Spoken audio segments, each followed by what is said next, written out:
Ano ang ibig sabihin ng ilaw trapiko na ito?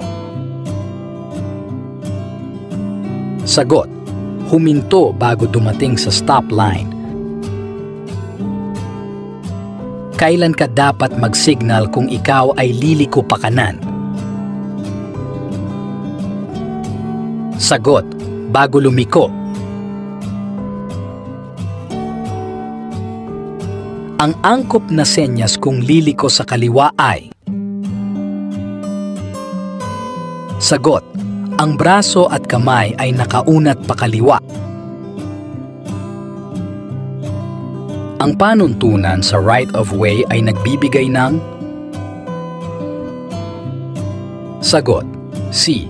Pangunahing karapatan bilang mga driver at mga batas kapag nagbigay daan sa iba. Alin sa mga sumusunod ang gawaing paglabag sa pavement markings? Sagot: paghinto at pagbaba ng mga pasahero sa tawiran ng tao. Ang aksyon na ito ay maaaring magdulot sa iyo na mapasagadsad at mawalan ng kontrol kapag gumawa ka ng biglaang paglipat, lalo na sa basa at posibleng madulas na kalsada. Sagot: hindi tamang pagpepreno. Ang busina ay para sa? Sagot: magbigay babala para makaiwas sa disgrasya. Hindi ka maaring bumusina maliban na lamang kung? Sagot: may mga umaandar na sasakyan na maaaring magdulot sa iyo ng kapahamakan.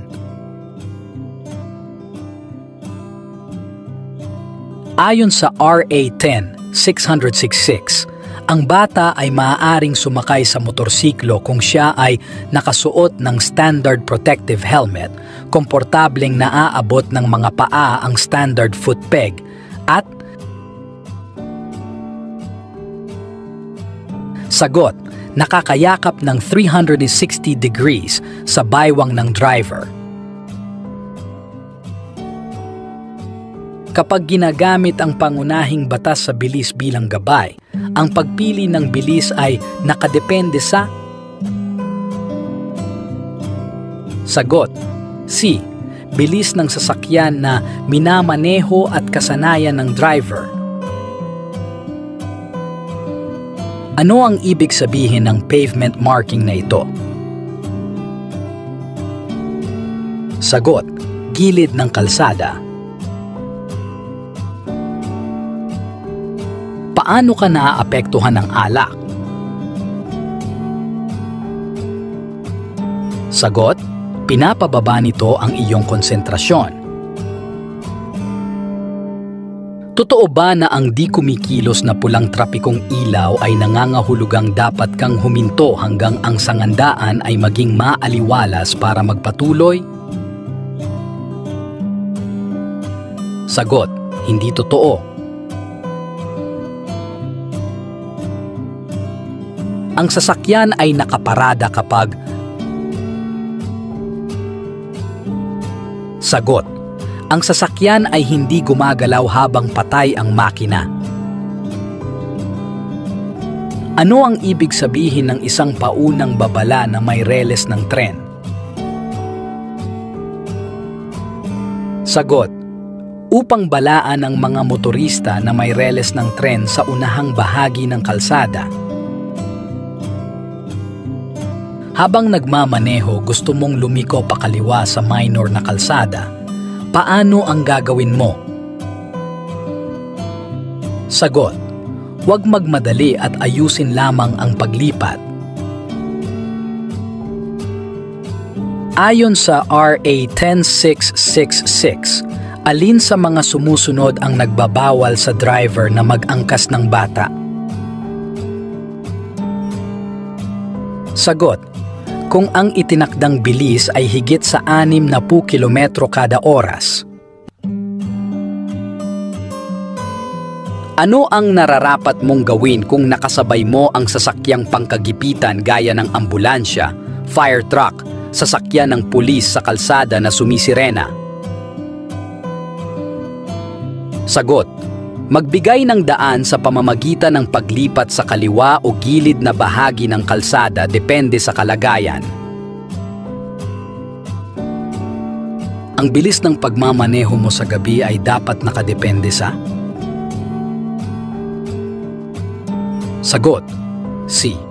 Pisikal at mental na kondisyon at husay ng driver at kakayahan ng sasakyan at lagay ng panahon. Ano ang ibig sabihin ng senyas na ito? Sagot: walang paradahan mula Lunes hanggang Biyernes. Sa mga rotonda, alin sa mga sumusunod na mga sasakyan ang mayroong right of way? Sagot: mga sasakyan na nasa rotonda. May biglang tumawid sa kalsada nang aandar ka na. Ano ang gagawin mo? Sagot: maghintay hanggang sa makatawid ang tao.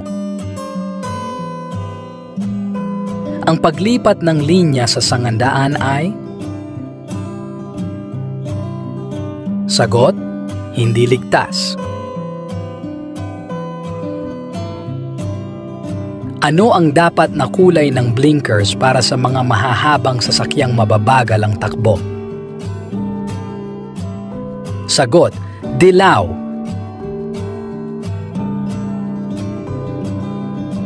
Pinapahintulutang pumarada ang isang sasakyan kung?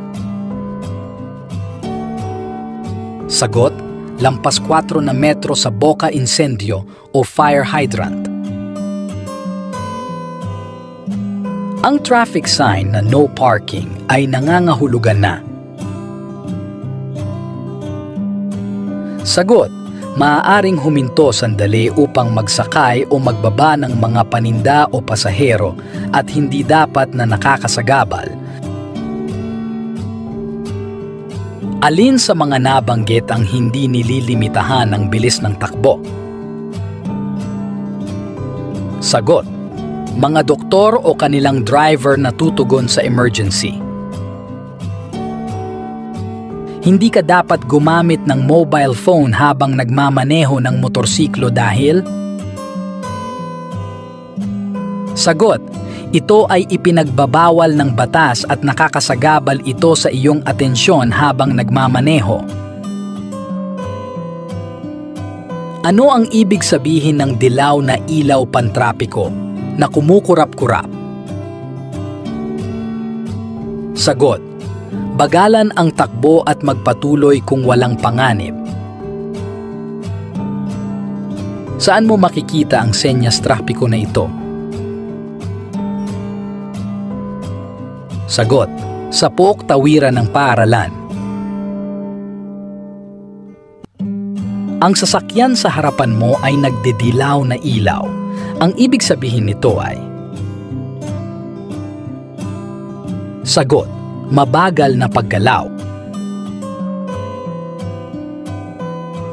Ano ang pinakamabigat na parusa sa pagmamaneho ng nakainom o nakadroga? Sagot: panghabambuhay na suspendido ang lisensya. Ayon sa RA 4136, ang Student Driver's Permit ay maaaring ibigay sa mga may malusog na pangangatawan at pag-iisip at dapat ay hindi bababa sa edad na? Sagot: 16 na taong gulang. Ang ibig sabihin ng dobleng puting putol-putol na linya sa daan ay? Sagot: pwede kang mag-overtake sa kaliwa o sa kanan kapag walang panganib. Ano ang kulay ng traffic light na nagsasabing go o maaari ka nang umandar? Sagot: berde.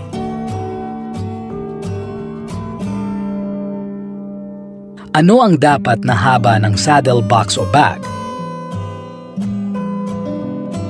Sagot: Ang haba ay hindi dapat lalampas sa dulong bahagi ng likuran.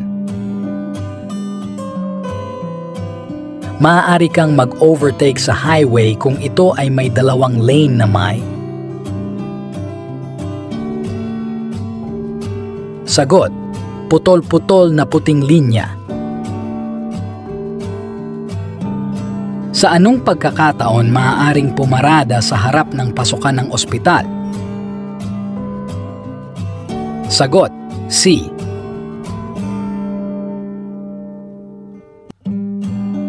Ang dobleng buong dilaw na linya ay. Sagot: hindi dapat tawirin kailanman. Ano ang ibig sabihin ng senyas trapiko na ito? Sagot: ang itinakdang bilis sa lugar na ito ay 60 kilometro bawat oras.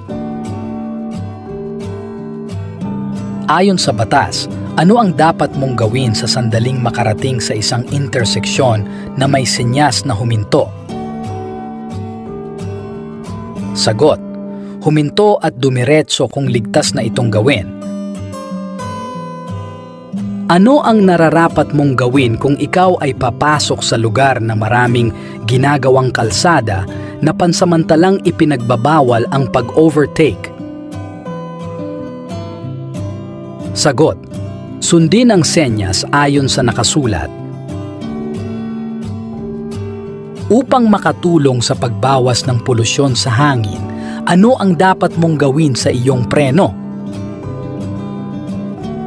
Sagot: pumreno ng maayos.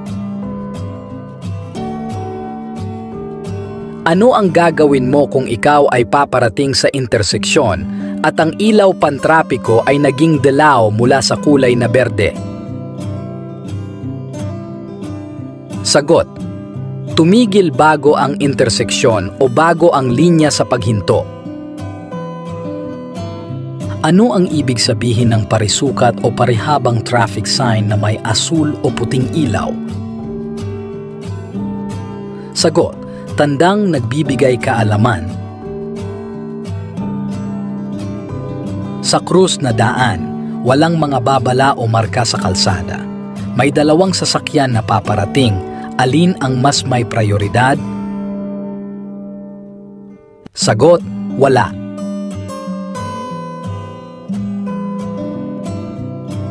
Alin sa mga traffic light ang nagsasabi sa iyong maghanda sa paghinto? Sagot: dilaw.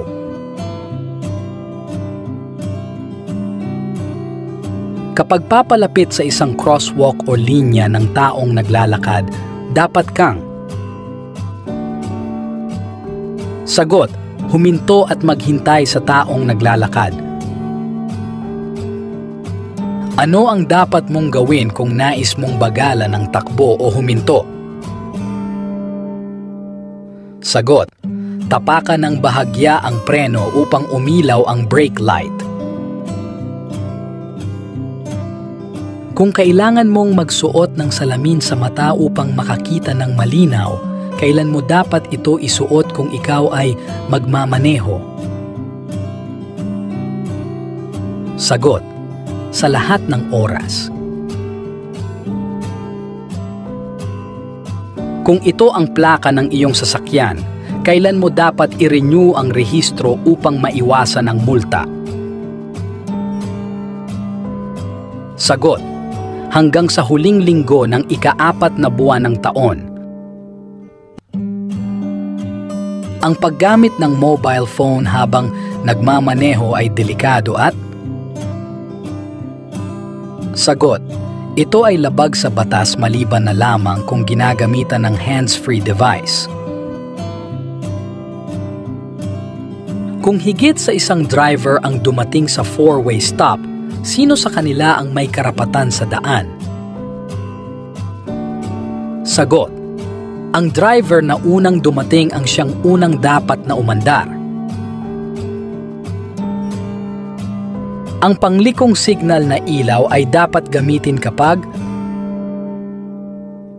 Sagot: Ipaparating ang iyong intensyon sa mga driver na nasa paligid mo. Ang pagmamaneho ng higit na mabilis sa itinakdang bilis ay?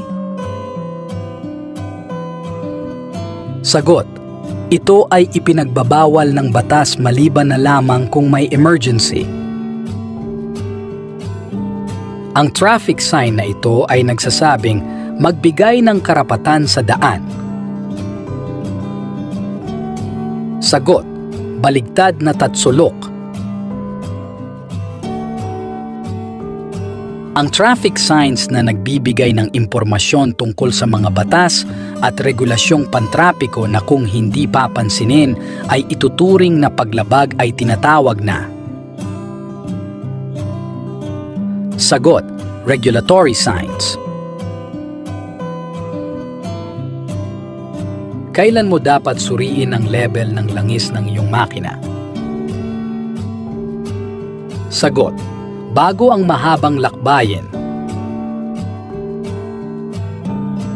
Ang mga mandato ng LTO ay magrehistro ng mga sasakyan na emission compliant at karapat-dapat na gamitin, magbigay kaayusan sa kalsada, at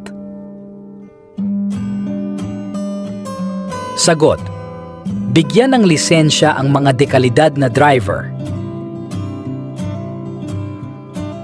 Ano ang dapat mong gawin kung ang reles ng tren ay walang babala o warning devices? Sagot: bagalan ang takbo, suriin ang kaliwa at kanang bahagi ng reles,